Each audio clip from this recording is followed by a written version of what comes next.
عاقبة للمتقين والسلام على رسوله الكريم أما بعد فأعوذ بالله من الشيطان الرجيم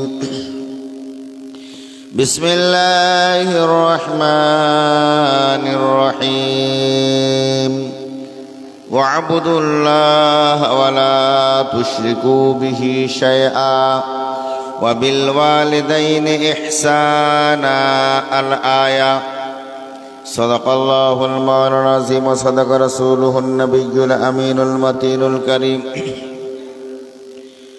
ونحن على ذلك لمن الشاهدين والشاكرين والحمد لله رب العالمين أو كما قال الله تعالى في شان حبيبه الكريم إن الله وملائكته يصلون على النبي يا أيها الذين آمنوا صلوا عليه وسلموا تسليما اللهم سيدنا مولانا محمد وعلى آل سيدنا مولانا محمد اللهم صل على مولانا محمد وعلى آل سيدنا مولانا محمد صلى الله تعالى عليه وسلم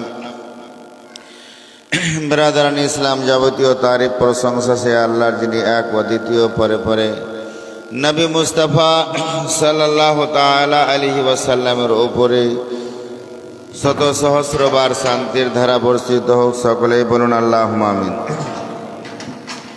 ব্রাদারান ইসলাম আল্লাহর পবিত্র গ্রন্থ কোরআনুল মাজিদ হইতে আয়াত পাঠ করেছি ওয়া'বুদুল্লাহা ওয়ালা তুশরিকু বিহি শাইআ। আল্লাহ তাবারক ওয়া তাআলা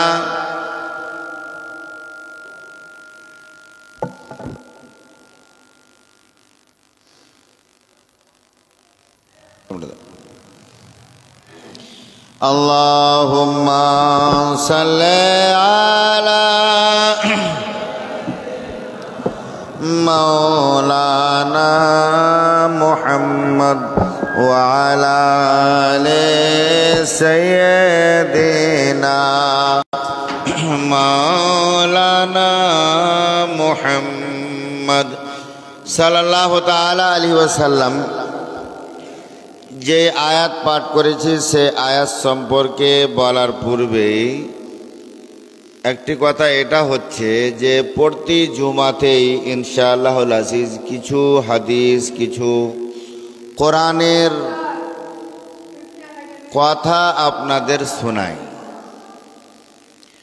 তো 10 মিনিট 15 মিনিট 20 মিনিট শোনানোর পরে ওর মধ্যে এক একটা কথাও যদি একদিন এক জুমা করে আমল হয়ে যেত, প্রায় 11 বছর আমার চলছে, অনেকটা শিখে যেতাম। আমি পরপর কয়েক জুমাই বললাম যে আগের দিকে জায়গাটা খালি রাখবেন না, আগের জায়গাটা পরিপূর্ণ করার পরে এই যে যেমন এই জায়গাটা খালি আছে চলে আসেন এখানে, তারপরে এই সম্পর্কে বলছি আরও দলিল দিয়ে। আমরা দুনিয়ার ক্ষেত্রে কাউকে আগে বাড়তে দিতে চাই না, কিন্তু আখেরাতের ক্ষেত্রেও আমি যদি চেষ্টা করি যে আমি এদিকেও আমি আগে বাড়তে দিব না, তাহলে কিন্তু এই ব্যাপারগুলো আসবে না। এই কাতারে নামাজ পড়লে ওই কাতারে নামাজ পড়লে নবী বলছেন যে সওয়াব এক্সট্রা যেটা পাবে ওটা একটা উট কুরবানি করলে যা সওয়াব পাওয়া যায় প্রথম কাতারে তা সওয়াব পাওয়া যায়। বলো না সুবহানাল্লাহ। তো আপনি একই সময় দিলেন, একই ওযু করলেন, একই রাকাত নামাজ পড়লেন, সব দিয়ে আগে আসার পরেও আপনি এই সওয়াবটা অন্যকে কিভাবে দিবেন? একটু চিন্তা করবেন, কথাটাকে একটু ভাববেন যে আমার নেকিটা কিভাবে আগের দিকে আমি নিয়ে যেতে পারি। সব সময় যা জীবনটা আমার আছে, আমার নেকিটা ওজন করা হবে যে যতটুকু সময় আমি আপনি নামাজের জন্য, ইবাদতের জন্য দিচ্ছি, সব সময় যেন আমি চেষ্টা করি যে কিছু এক তীরে দু শিকার, অল্প সময়ে বেশি নেকি কিভাবে অর্জন করতে পারা যায়। বুজরুগানে দিনের ওয়াকিয়াতগুলো যখন পড়ি, তো একটা বুজরুগের কাছে একটা লোক গিয়েছে, তো ওর নিকটে সাত্তু রাখা আছে, ধ্যান দিয়ে শুনবেন, সাত্তু খাচ্ছে। তো অপরজন জিজ্ঞাসা করছে, হুজুর আপনি এই জীবন যাপন করতে গিয়ে খাদ্যর মধ্যে তো অনেক কিছু আছে, ভাত আছে, রুটি আছে, ছাতু আছে, তিনটার মধ্যেই দেখি অনেকগুলো আছে, তিনটার মধ্যে আপনি এই সাত্তুটাই বারবারে আপনার সামনে দেখি বা এটাই আপনি খান, এর বা কারণটা কি একটু বলবেন? তো ওই বুজরুগ বলছে, দেখো ভাত খেয়েও জীবন যাপন করা যায়, রুটি খেয়েও যায়, ছাতু খেয়েও যায়। ছাতুটা আমি এই জন্য খাচ্ছি, তো রুটি খেতে গিয়ে যা সময় লাগে, হ্যাঁ রুটি খেতে গিয়ে যা সময় লাগে এবং ছাতু খেতে গিয়ে যা সময় লাগে, তো ওর মধ্যে 90 বার তাসবির পার্থক্য পাচ্ছি। বলুন সুবহানাল্লাহ। 90 বার তাসবিহ পড়ার পার্থক্য পাচ্ছি। আর মানে হচ্ছে রুটি যদি খাচ্ছি আর ছাতু খাচ্ছি, ছাতু খেয়ে গিয়ে অল্প সময়ে 90 বার সুবহানাল্লাহ আমি বেশি বলতে পারছি, যার ফলে ওই সময়টা রুটি খেতে গিয়ে আমার চলে যাচ্ছে, ওই জন্য ছাতু খাচ্ছি। বলুন না সুবহানাল্লাহ। তো ওই জন্য ছাতুটাই আমি খাচ্ছি। তো ওনারা নিজের সময়ের মূল্যটা, গুরুত্বটা কত দিতেন, যে ইবাদতের দিকটা, নেকির দিকটা। আমরা যেন চেষ্টা করি এক একটা কথা শুনবো আর ওটার উপরে আমল করব। তো কয়েকটা বলার পরে যদি একটার পরে একটা যদি আমল হওয়ার চেষ্টা হয়, তাহলে বলতে ভালো লাগে, আপনাদের শিক্ষা হবে। যেমন এই কথাটা বারবার অনেকজনের নজর করি, পিছনে সুন্নাত পড়ার পরে একবার নজরও করি, যে বারবার বলি যে হাতটা এইভাবে ধরবেন, এই নিয়াত করার পরে এই দুইটা আঙুলে এইটাকে এইভাবে ধরবেন আর এটাকে ওপরে রাখবেন। প্রায় 5 থেকে 7 বার জুমাতে বললাম, কিন্তু তা সত্ত্বেও লোক শোনার পরেও হয়তো ধ্যান দেয় না, না অলসতা করে, না মানে না। এটা আমি কিন্তু বুঝা উঠতে পারলাম না। কি একটু চেষ্টা করি যে আজকে বললো কি এই নিয়মটা আছে যে এইভাবে হাতটা ধরবো আর 3টা আঙুলি ওপরে রাখবো, তাহলে এইভাবেই হাতটা বাঁধতে হয়। তো একবার, দুবার, 3 বার বলার পরে যদি আমি পিছন দিকে ঘুরে দেখি কি বেশিরভাগ মানুষটাই ঠিক হয়ে গেছে, 2-1টা আছে, তাহলে ওপরে একটা আর দ্বিতীয় মশলাটা বলতেও ভালো লাগবে আর আপনার শিক্ষাটাও হলো। তো এটা একটা। আর একটা দেখি, মানে আত্তাহিয়াত পড়ার সময় যে হাতটা, উংলিটা উপরের দিকে উঠাই, তো ওটা উঠাবার সময় যে কি নিয়ম, কি তারিকা, ওটাও কয়েকবার বললাম। আর ওটাকে আবার আমি বুঝলাম কিভাবে যে আপনি ঠিক বলছেন না। আপনি তো বলবেন যে আগের দিকে মুখ করে আপনি নামাজ পড়াচ্ছেন, আত্তাহিয়াত আসতে পড়ছে, তো আপনি বারবার আত্তাহিয়াত এভাবে পড়লেন, আপনি পিছন দিকের মুক্তাদির কথা কিভাবে ভাবলেন যে উংলিটা ঠিকভাবে উঠাচ্ছে না? প্রশ্ন আসবে, ওটারও উত্তর দিচ্ছি আলহামদুলিল্লাহ। মানে আগে আঙুলিটা উঠানোর কথাটা বলে দিই। আত্তাহিয়াত পড়তে গিয়ে এভাবে হাতটা রাখা আছে, যখন বলবো আশহাদু আল্লাহ ইলাহা, লায়ের সময় উঠাবো আর ইলাহা পর্যন্ত ওপরে থাকবে।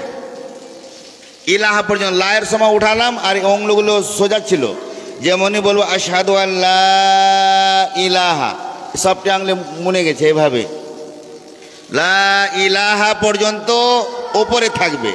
আর যেমনই ইল্লাল্লাহ বললাম, তো সবটা এই নিচে নামলো আর সবটা সোজা হয়ে গেল। এটা হচ্ছে নিয়ম। এবার আপনার ওই প্রশ্ন, যেমন তাকবীর দেওয়ার সময় কিংবা আজানের সময় সাইডের লোকগুলোকে নজর করলে সেটা অনুভব করি। যখন ইল্লাল্লাহ বলছে মুয়াজ্জিন বা মুকাব্বির, তোমার উংলিটা উপরের দিকে ভাগছে, ওটাতে আমি অনুভব করি কি আর মিস্টেকটা এখনো সোজা হয়নি, এটা মিস্টেকটা এখনো সোজা হয়নি বা শুনেনি বা বুঝেনি বা মানেনি, ওটাতে আমি একটু অনুভব করি। অনেক জিনিস দেখি বলার পরে যে আপনার সঠিকটার দিকে আসছে কি না বা আপনি চেষ্টা করছেন কি না, তাহলে ওটা অনুভব করলে দ্বিতীয়বার আবার রিডায়াল করতে গিয়ে আবার যদি আপনার মধ্যে ওই আমলটা হয়, আবার তৃতীয়বার বলার চেষ্টা করি। আল্লাহ তাবারাক ওয়া তাআলার নিকটে দোয়া যে আমরা যা শুনি এবং আমল করার জন্য চেষ্টা করি। এরপর আবার কিন্তু আমি নজর করার পরবর্তীতে আপনার হয়তো সুন্নাত পড়েন, আমি দেখি ঘুরে দেখি আপনার কজনের এটা ঠিক হচ্ছে আর কজনের হচ্ছে না, যে এইভাবে উংলিটা রাখবেন আর এই দুটা দিয়ে ধরে রাখবেন, এইভাবে ধরে নিচ্ছে, ধরে আছে এভাবে, তো একটু বুঝবেন এই নিয়ম তারিকাটাও। হাতটা উঠাবেন তো ঠিক এইভাবে থাকবে, হাত, চেহারা আর উংলি সবটাই কেবলামুখী হয়ে। আর একটা কথা বলেছিলাম যে যখনই তাকবীরে তাহরিমা বলতে যাব আল্লাহু আকবার, কি বলেছি? কাবাতুশ শরীফাতে আল্লাহু আকবার, কাবা শরীফের দিকে মুখ করে আল্লাহু আকবার। তো একটা বদ অভ্যাস বা হয়তো জানে না, যার ফলে আল্লাহু আকবার মানে আল্লাহু আকবার বলবে যখন, তখন মুখটাকে নিচে করলে, আরে বাবা কাবাতুশ শরীফাতে আল্লাহু আকবার বললাম তো, কাবাতুশ শরীফাতে কইলো হলো জমিনের দিকে আল্লাহু আকবার হলো, মানে কাবাতুশ শরীফাতে আল্লাহু আকবার নিচে মুখ করব না, কাবাতুশ শরীফাতে আল্লাহু আকবার মুখ একবারে সোজা থাকবে। দাঁড়িয়ে কিছু লোকের একটু মুখটা এভাবে মাথাটা নিচু করে, আর যারা বসে নফল নামাজ পড়ে ওর মধ্যে কিছু বেশিরভাগটা দেখা যায় যখন নিয়াত করবে তো আল্লাহু আকবার মানে মুখটা নিচের দিকে, কাবাতুশ শরীফাতে আল্লাহু আকবার না, আল্লাহু আকবার বলবো তখন মুখটা ঠিক সোজা কেবলামুখী থাকবে। এই কয়েকটা কথাই যদি আমরা সোজা করে নিই, আগামীগুলো আবার কোনোটা মিস্টেকের নামাজের বিবরণগুলো বলা যাবে। যাই হোক, একবার দরুদ পড়ি, তারপরে আগের দিকে বাড়ি। আল্লাহুম্মা সাইয়্যিদিনা মাওলানা মুহাম্মদ ওয়া আলা আলি সাইয়্যিদিনা মাওলানা মুহাম্মদ সাল্লাল্লাহু তাআলা আলাইহি ওয়াসাল্লাম। সাল্লু আলাইহি সালাতু ওয়া সালামু আলাইকা ইয়া রাসূলুল্লাহ। আল্লাহ তাবারক ওয়া তাআলা পবিত্র গ্রন্থ কোরআনুল মাজিদের মধ্যে ইরশাদ করছেন, ওয়া'বুদুল্লাহ, আল্লাহ তাআলার বান্দেগি করো। আল্লাহ তাআলার বান্দেগি করার সাথে সাথে আর পরের শব্দটা কি? ওয়ালা তুশরিকু বিহি শাইআ, আল্লাহর সঙ্গে কাউকে শরীক করিও না। শিরক ওয়াকে বলা হয় যে আল্লাহর সঙ্গে কাউকে শরীক করে দেওয়া, যেই কাজটা আল্লাহকে, যেই পদ যা মান আল্লাহকে দিলাম ওই মানটা অন্যজনকে দেওয়া, ইবাদত আল্লাহর জন্য, ওটার যোগ্য, ওই ইবাদতের যোগ্য মনে করে অন্য কাউকে মনে করার নামই হচ্ছে শিরক। আল্লাহর সঙ্গে কাউকে শরীক করে দেওয়া। জমিন আসমান আল্লাহ সৃষ্টি করেছেন, এর সঙ্গে আরো কেউ সহযোগিতায় ছিল, শিরক হবে। মানে আল্লাহর সঙ্গে কাউকে শরীক করা চলবে না। আল্লাহ রাব্বুল আলামিনের ইবাদত করলে তার শরীকও যদি কেউ করে এবং ইবাদতও করলো, তাহলে আর কিন্তু ওর ঈমান মোকাম্মল হলো না, মুশরিক হয়ে গেল। ওয়া'বুদুল্লাহ ওয়ালা তুশরিকু বিহি শাইআ ওয়া বিল ওয়ালিদাইনি ইহসানা, পর পর কিন্তু চলে আসছে। আল্লাহর ইবাদতের সাথে সাথে আল্লাহর সঙ্গে কাউকে শরীক করতে হবে না, এবং তারপরে পরে ওয়াবিল ওয়ালিদাইনি ইহসানা, এবং মা বাবার সাথে সঙ্গে হুসনে সুলুক, ভালো ব্যবহার। আল্লাহর ইবাদতের পরই চলে আসছে মা বাবার কথা। ওয়াবিজিল কুরবা, এবং করিবি রিশতেদার সম্পর্ক, ওয়ালিয়াতামা, এবং এতিম ওয়াল মাসাকিন এবং মিসকিন, এদের সঙ্গেও ভালো ব্যবহার করতে হবে। মিসকিন, ইয়াতামা, ওয়াবিজিল কুরবা এবং নিকটের পড়োশি, দূরের পড়োশি, যারা বাড়িতে একজন থাকলো তার পড়োশি, নামাজ পড়ে, রোগটা রোজা রাখে, হজ করে, ইত্যাদি কর্ম করে, কিন্তু ওই লোকটার পড়োশি, বাড়ির পার্শ্বের লোকটা তার জুলুমে, তার অত্যাচারে খুব মুসিবতে থাকে, খুব অত্যাচার করে, তাহলে এই লোকটা যে ইবাদত করলো, রোজা রাখলো, দান খায়রাত করলো, ইত্যাদি করলো, কিন্তু পড়োশিকে যদি সে শান্তিতে না রাখে, তাহলে আল্লাহর নিকটেও কিন্তু সেই লোকটা শান্তি পাবে না। পর পর চলে আসছে তার রিশতেদার, কারিবি রিশতেদার, দূরের রিশতেদার, পড়োশি, সব যেন তার চরিত্রতে, তার ব্যবহারে, তার আচরণে পার্শ্বের লোকগুলোও যেন কোনো অসুবিধাতে না থাকে, খুশ থাকে। আর তার পড়োশির জন্য তার আত্মীয় স্বজন এবং পড়োশিরা ওর অত্যাচারে খুব একবারে মুসিবতে যেন পড়ে আছে, তাহলে তার ইবাদতটা হয়তো কিয়ামতের দিন তার চেহারায় মেরে দেওয়া হবে। তোমার জন্য তোমার পড়োশি, তোমার রিশতেদার অসুবিধাতে ছিল, তাকে শান্তি দাওনি, এখানে এসে আবার শান্তি পাবে। আল্লাহু আকবার। তাহলে ইবাদতকারীর সাথে সাথে এই হুসনে সুলুক, সৎ ব্যবহার, একজন নামাজও পড়লো এবং মা বাবার সঙ্গে খারাপ আচরণ করলো, খারাপ ব্যবহার করলো, তার কথা মানলো না, তাহলে এই যে আল্লাহর ইবাদত করার পর তার মা বাবা যদি না খুশি হয়, আল্লাহু আকবার, তাহলে কিন্তু আল্লাহও রাজি হবেন না। রেজাউর রাব্বে ফি রেজাইল ওয়ালিদাইন, আল্লাহর সন্তুষ্টি মা বাবার সন্তুষ্টির উপরে। এইখানে যদি আল্লাহকে সন্তুষ্ট করতে চান, তাহলে মা বাবাও যেন তার রাজি থাকে, সন্তুষ্ট থাকে তার কাজে। অন্য দিক দিয়ে খুব আগে, দানের দিক দিয়ে, ইবাদতের দিক দিয়ে, কিন্তু দেখা যায় তার মা বাবাকে খুব সে কষ্ট দিচ্ছে, তার ব্যবহারে আচরণে তার মা বাবা একেবারে নারাজ, তাহলে আল্লাহ তার ইবাদতে খুশি হবেন না, তার সাদকাতে আল্লাহ খুশি হবে না, তার যাকাতে আল্লাহ খুশি হবে না। আল্লাহু আকবার। তো ওয়া সাখাতুর রাব্বে ফি সাখাতিল ওয়ালিদাইন, আল্লাহর নারাজগি, আল্লাহর অসন্তুষ্টি মা বাবার অসন্তুষ্টির উপরে। তাহলে আল্লাহর ইবাদত করার সাথে সাথে বাকি যে আল্লাহ হুকুম দিয়েছেন মা বাবার সাথে হুসনে সুলুক করার, এটাকেও কিন্তু পরিপূর্ণ রাখতে হবে। এটা যদি পরিপূর্ণ না থাকে, তাহলে আল্লাহর ইবাদতের আল্লাহ রাব্বুল আলামিন তিনি খুশি হবেন না, রাজি হবেন না। আর আল্লাহ যদি রাজি না হয়, সেই বান্দার ঠিকানা জান্নাতে হবে না, জাহান্নামে হবে। আল্লাহর সবাই চাই, সমস্ত মখলুক, তার কর্ম, তার চলাফেরা, এটাই তার ইচ্ছা যে আল্লাহ যেন আমার ওপরে রাজি হয়ে যায়, আমার কর্মে রাজি হয়ে যায়, আমার চলাফেরায় রাজি হয়ে যায়, আমার নেক কাজে রাজি হয়ে যায়। কিন্তু আল্লাহকে এবার জিজ্ঞাসা করলে উত্তর আসবে যে আল্লাহ তুমি কি কি কর্মে রাজি হও? আল্লাহ তোমার ইবাদত করি, কিন্তু অন্য জায়গায় মা বাবার নাফরমানি করি। আল্লাহ বলবেন যে আমার ফরমাবরদারি করা হলো না, আমার ইবাদত করা হলো না।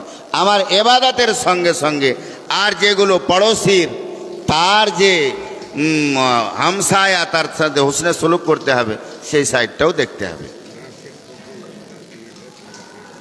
আচ্ছা, ওইটা নাসির 25 বস্তা সিমেন্ট যেটা দিতে চেয়েছিল কবরস্থানে, সেটা নগদ টাকা দিয়ে দিল। হ্যাঁ, 10 গাড়ি মাটি, এটা নগদ টাকা দিয়ে দিল কবরস্থানে। সুবহানাল্লাহ। আঞ্জার মাও কবরস্থানে।